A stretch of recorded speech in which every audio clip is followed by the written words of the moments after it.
49ers the best team in the NFL now. Um, well, let's discuss how we got to this point, right? The 49ers, before the game against the Philadelphia Eagles, were 8-3, 4-2 on the road. There was cause for concern with San Francisco because of the play of Brock Purdy. People were questioning whether Brock Purdy was a good enough quarterback now that teams have started to get more film on him, and he has started to hit a quote-unquote rough patch of the season. People were starting to question whether San Francisco was actually good enough to make it to the Super Bowl. That, coupled with the fact that the Eagles just had looked extremely dominant, coming off victories, against Kansas City and in Buffalo. People were questioning, okay, well, do the Eagles have any competition in the NFC? And it was starting to look like that was the case. It was starting to look like the Eagles would not have any competition in the NFC, and like they would steamroll through the NFC and get back to the Super Bowl. But something that Dre and I had discussed on our Instagram live shows was the fact that something is missing from Philadelphia. There seems to be some sort of spark that's missing from Philadelphia that they didn't have last year. And for me, it was the lack of balance that Philadelphia had on the offensive end. And something that Dre talked about that was a good point was the health of Jalen Hurts' knee. And I thought to myself, well, maybe that could be why there's no balance, because Jalen Hurts' ability to run the ball was a big reason why the run game was so successful last year for Philadelphia. However, Jalen Hurts' knee this year has been a cause for concern in terms of health. And we see that Jalen Hurts, though he has, I believe, 7 or 8 rushing touchdowns on the year. If I'm wrong about that one, if you guys can correct me, he doesn't have as much yardage as he did last year. And obviously Philadelphia is running him a little less, and I think it's because of the injury.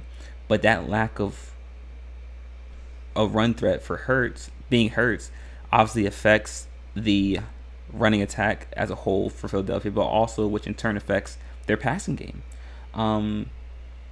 And that, coupled with the fact that obviously there's a new offensive coordinator in Philadelphia, that for me was the reason why the offense had looked extremely inconsistent through the course of the season. Like, you see one game, like I said, against Buffalo, they scored 35, but then they struggled in another game against like Minnesota and New England. So there wasn't a lack of consistency, but because the NFC was so pedestrian, for lack of better words, they really hadn't had any issues up until now. Something that Dre talked about extensively is how good the San Francisco's D-line is. And personally, I wasn't entirely sold on San Francisco's D-line. I know they had just traded for Chase Young, pairing him with Nick Bosa. You could argue they have perhaps the best D-line, or at least the second or third best D-line in the NFL. I wasn't sold on them at first, but after watching this game, I see the point that Dre was making, and that was San Francisco does a great job of wearing down the opposing team's offensive line.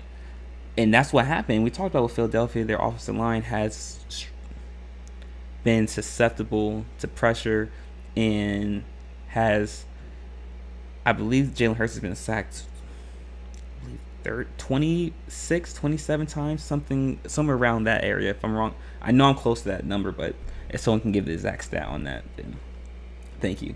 And what San Francisco did by generating so much pressure with their defensive line was it highlighted, it shed light on just how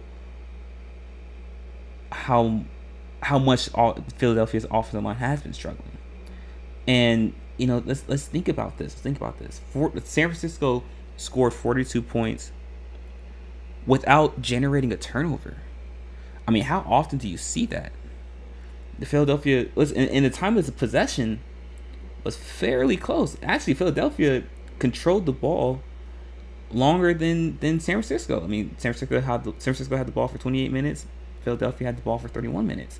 And I mean, that right there is a huge stat. I mean, we guys, we talk about how important turnovers are and controlling the ball, and that was part of the reason why I was worried about Brock Purdy in San Francisco, because of I was worried that Brock Purdy would be turnover prone. He would not make the right reads because defensive coordinators had now had more film on him.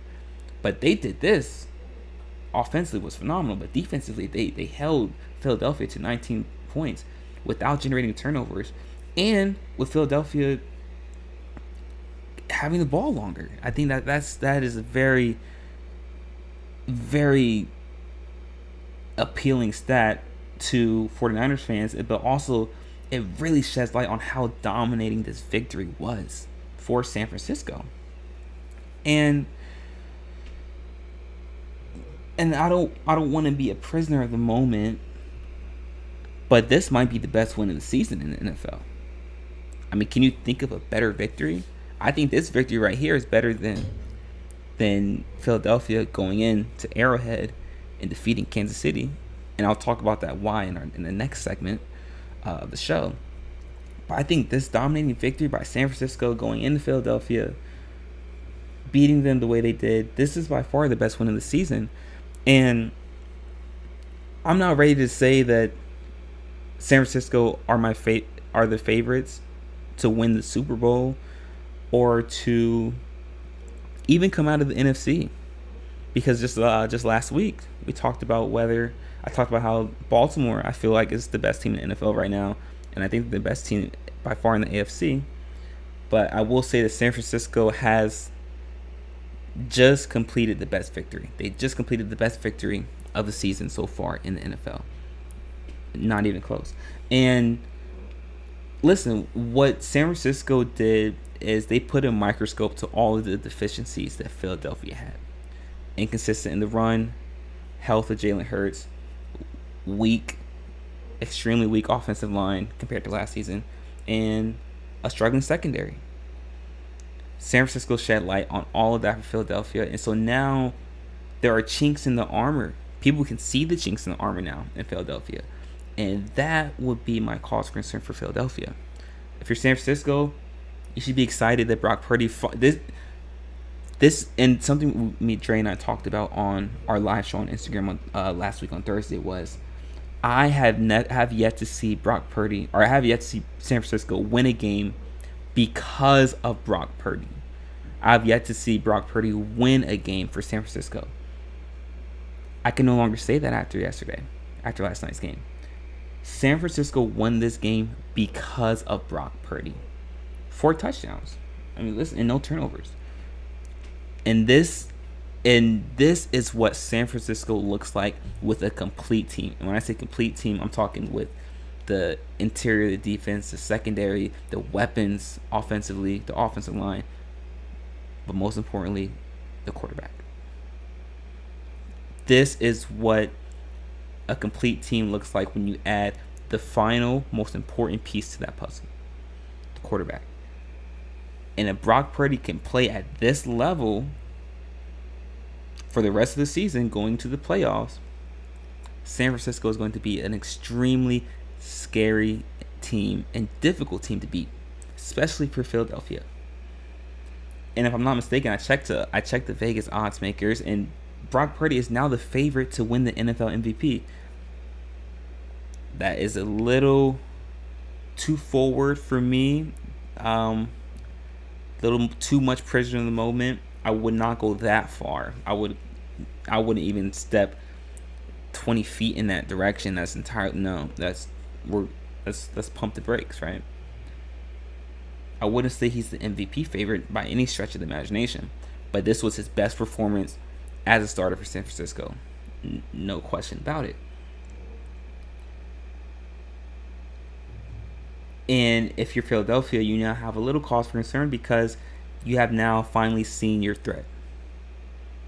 This is your opponent right here. This is who you should be worried about. Come playoff time, when it's time, if you're able to get to the NFC Championship game, this is who you're going to be playing. If you're Philadelphia and you're Hector, San Francisco is your Achilles. And that in that matchup, we know the story of the Iliad and how that turns out. This this is what that dynamic is. But those are my guys. Those are my thoughts on. That's why my biggest takeaways from this game. But I would love to know what you guys think, what you guys' perspective was, and do you guys think San Francisco is now the best team in the NFL? Let me know what you guys think in the comment section. Let me know what you guys think in the chat room. I'm looking forward to hearing all about it. In our next segment, guys, we are going to be discussing the matchup between the Chiefs and the Green Bay Packers, and we're going to be discussing whether there should be some cause for concern over an Arrowhead. So be sure to stick around for that, guys. You're not going to miss it. We'll be right back.